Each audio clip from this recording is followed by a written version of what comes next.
Naibalik na ang supply ng kuryente sa main line ng mga binagyong lugar sa Leyte. Pero hanggang ngayon, pahirapan pa rin ang pagbabalik ng kuryente sa mismo mga bahay at establishmento dahil sa lawak ng pinsala. Mula sa Tacloban City, nagbabalik si Salima Refran. Ganito ang sitwasyon sa Tacloban City tuwing gabi. May streetlight na sa ilang kalsada. Pero mga traffic light hindi pa gumagana. Ang Kapitolyo may ilaw na rin. Pero ilang bayan at establishmento wala pa rin kuryente. Tulad ng karinderyang ito, kandila pa rin ang pinagkukunan nila ng liwanag sa gabi. Pumunta na dito yung fire at sa Kalihiko. Pinapa-change muna yung mga nabutan yung bahana, mga outlet. Paliwanag ng pamunuan ng Leyte Electric Cooperative, may supply na ng kuryente na dumadaloy sa main line. Ang pagkakabit na lang daw sa mga bahayang naaantala. Pwede siyang para i-declare niya na ready to receive power yung bahay.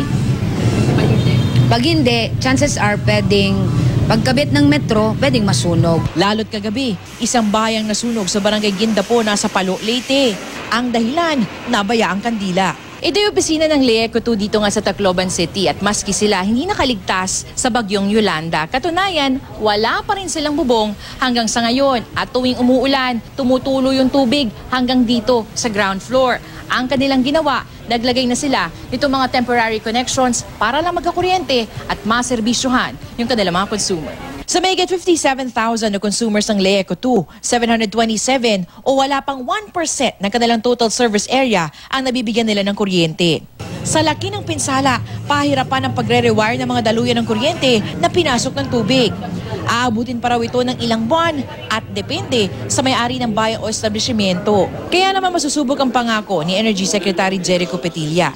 Magbibitiw raw siya kung hindi maibabalik 100% ang kuryente sa Tacloban. Pero sabi ni Petilla, ang deadline na ito para lang sa main lines. Pahirapan daw kasi para sa remote areas. 98% na tayo at ang natitira na lang dito ay ilan-ilan na bayan.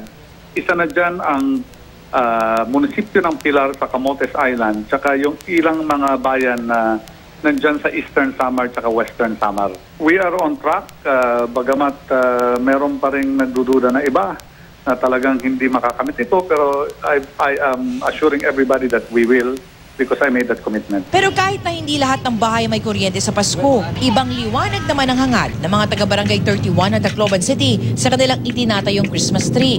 Gawa ito sa iba't ibang bagay na na-recover nila mula sa mga inanod ng tubig ng bagyo. Isasali nila ang Christmas tree sa Christmas tree making contest ng lungsod. Magpapasko pa rin po tayo kahit dinaanan tayo ng grabing sakuna. Isi-celebrate pa po natin yung Pasko. Ang iba namang residente, ilang oras pumila sa isang malaking supermarket para mamili ng Noche Buena. 100 tao lang ang pinapapasok kada 30 minuto. Paliwanag ng supermarket, hindi pa raw kasi sila fully operational, kaya kontrolado ang pasok ng mga tao. 4 hours na po. Okay lang po. Importante makabili kami. Ang mga batang ito naman na nakikisilong sa Santo Niño Parish, maagang nakatikim ng pamasko mula sa mga bumibisitang medical professionals mula pa ng Cebu, Negros at Bohol. Hatid nila bukod sa mga regalo, ang mga laro para sa mga bata. Kahit it's just a short time, I hope we are able to give them fun and for them to forget what happened.